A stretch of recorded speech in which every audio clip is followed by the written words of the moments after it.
Hey guys, very glad that you have stopped by my channel. I wish you a pleasant listening experience. Watch the video till the end, it will be interesting. Number 1. Rotten Skull. When I was about 10 years old, I spent more than half of the summer living with my grandmother in a Soviet multi-story building. Supposedly her neighborhood was greener and we didn't have a summer house or a cottage in the village. My parents worked on the other side of the city. There was no one of my age in my grandmother's yard, so I was completely alone.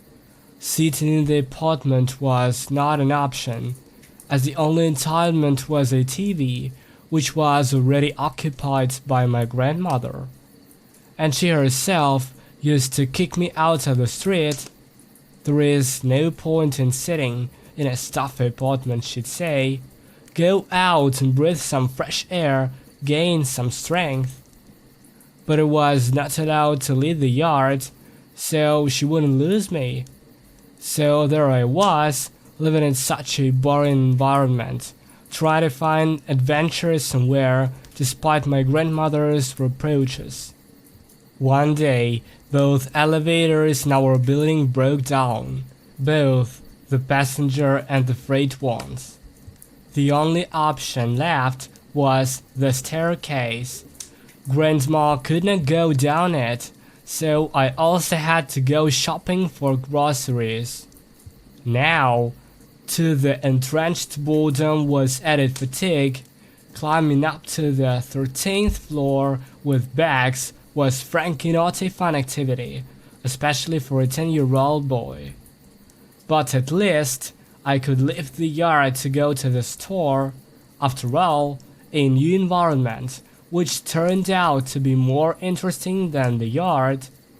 Going down the carrots, lower down the staircase, I heard loud and measured steps. Of course, I had encountered someone on the stairs before, but I immediately understood that I had not met this person. The steps were unusual, evenly, like a slow-down march.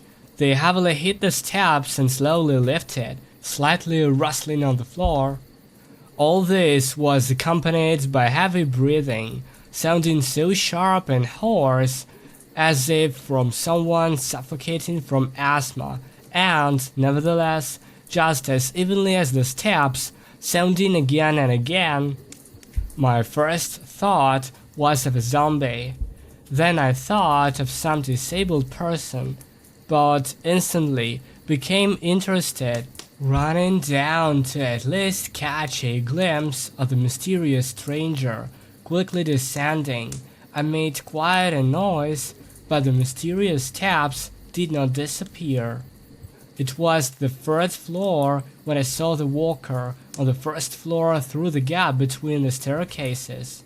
From above, he looked like a small adult, dressed in a dark jacket with a hood pulled over his head. It seemed he limped a bit, and yes, it was he who was stepping so loudly. I hurried to get a closer look at him. In about 5 seconds, I skipped 2 floors, but on the first floor, the strange stranger was nowhere to be found.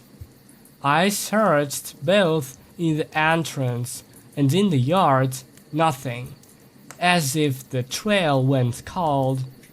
This puzzled me greatly, but still, I was glad because something interesting had appeared in the dull grandmother's yard, or more precisely, entrance.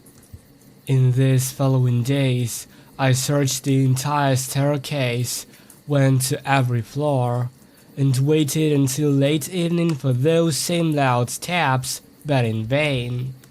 I even asked my grandmother, who had lived in this building since its settlement and knew everything about all the neighbors. She just grimaced and said that I shouldn't associate with suspicious strangers. You never know what might happen. The elevators were fixed by then, but I firmly continued to scale the staircase. Through this activity also gradually became boring, like everything else around. One evening, as I entered the entrance, I was about to head the elevator, but suddenly I realized that those same heavy steps were again echoing in the staircase. I instantly ran up the stairs, hoping to catch up with their owner. After running up 5 floors, I finally caught up with him. I slowed down, trying to walk as quietly as possible. In addition to the dark jacket, he was also wearing jeans of a blue shade and old, tattered sneakers. His feet were turned inward, his body slightly twitched with each step. He seemed skinny, and it was strange that he was the one stomping so loudly. Considering the heavy breathing, his appearance was somewhat frightening. I followed him like this up to the 7th floor. On the 7th, he stopped at a door to one of the apartments and froze. We were just a couple of steps apart. Then he suddenly turned towards me, and I saw his face under the hood. It resembled those creepy pictures they print on cigarette packs, but looked much scarier. It seemed like there was no skin, just a dark skull. Maybe it appeared so due to the dim lighting. The lower jaw, however, had skin, as it looked swollen, with spots of rotten brown. The eyes, peeking out of the sockets, were bulging, dry, and the thing did not blink. At least, I don't remember if it blinked ever once. The picture was completed by surprisingly numerous yellow teeth, crooked in different directions and sharp to the eye. He was looking straight at me, but probably didn't notice me with his half-rotten eyes, because after standing for about 10 seconds, this skeleton man turned around and retreated back through the door with the same slow, loud steps. I stood rooted to the spot until the sound of the entrance door somewhere in the depths of the 7th floor. Then I ran to my grandmother's apartment, trying to hide my shock. Naturally, I couldn't sleep that night.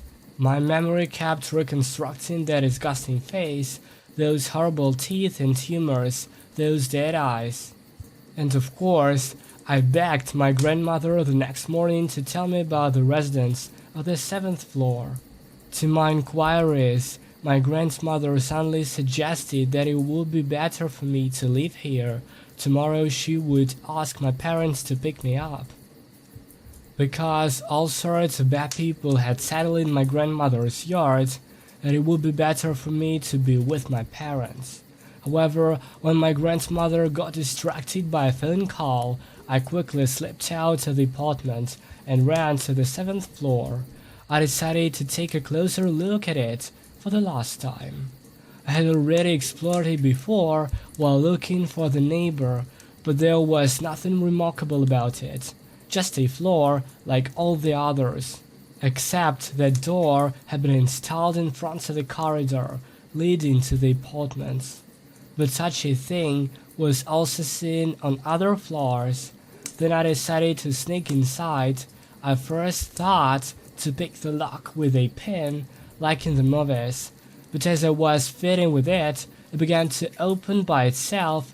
Someone was coming out. I hid behind the garbage chute and heard the same heavy steps and breathing. Afraid that the skeleton man was coming after me, I froze. I pressed myself into the corner as much as I could, closing my eyes, but it was lucky. He passed by, apparently heading to the stairs. Nevertheless, I didn't dare to come out of it until I completely stopped hearing his loud steps. I came out and suddenly realized that I hadn't heard him close the door. Approaching it, I pulled the handle, and yes, the door was open. Lucky, I thought. Maybe I was acting very stupidly, but I was suffocated by boredom. These adventures drew me deeper and deeper into the mystery of the beast-like neighbor. Inside it was dark. I fully opened the door to let more light from the lobby in and stepped inside. It seemed like a regular hall, although at its end there was only one door. It smelled strongly of tobacco. Walking quietly, I also noticed a map on the wall. The light from the lobby didn't fully reveal what it depicted, but it seemed to be a map of our city with black markings in some places. The door at the end of the hall, quite tattered, was also unlocked. I opened it just a little bit. The light from the lobby didn't reach there, so it was hard to see what was behind it, almost pitch darkness. I could make out a long corridor with side passages, but absolutely empty, no furniture or other items. In the furthest passage was complete darkness, but from the closer side ones there seemed to be a faint pale light, probably from windows. Surprisingly for such a neglected-looking owner, the apartment was not dirty, or rather untouched somehow, suspiciously empty. I don't know how far I would have gone with this curiosity if I hadn't heard a prolonged, heavy sigh behind me. Shuddering, I turned around. It was that neighbor. How did he return so quietly, without making a sound, or was I too engrossed? His black silhouette was recognizable in the lobby door, and surprisingly, the whites of his eyes in the darkness were contrastingly white. Not glowing, but purely white, with pupils as black as everything else in the half-darkness. I froze and didn't know what to do next. The ominous neighbor slowly approached. The hoarse, slow exhalation began to grow in what seemed like grave silence. But it didn't come from one standing in front of me. It came from behind, from the apartment. It became cold, my vision blurred, my head spun. I couldn't think of anything better than to close my eyes and, with a loud scream, charge at the neighbor, behind whom was the saving light. With my eyes closed, I didn't see where I was running, but I definitely hit something hard and lost consciousness. I woke up at home with my parents. According to them, they urgently took me away from my grandmother's when she called and reported that I was very ill, unconscious, delirious about the corridor and an exit. How I got directly to my grandmother's from the dark hall I didn't dare ask, as I tactfully kept silent about my adventures, and especially their outcome. Now I was living at home again with my parents, but soon I contracted a strange infection in the finger. It started to hurt badly, then swelled up, became infected. Spots began to appear in the pus, very much like those on the rotten neighbor. Whatever we did, whatever we applied, the disease did not subside. Soon we noticed that the dark pus spots were spreading to the entire hand. The hand blackened and looked as if dried out. I no longer felt pain in the dried out areas, but it hurt badly where it met the still healthy skin.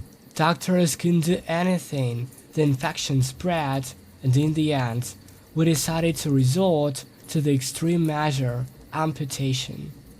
I no longer have a left hand. Fortunately, it wasn't my right hand, so I didn't have to relearn how to write. However, since then, I haven't visited my grandmother.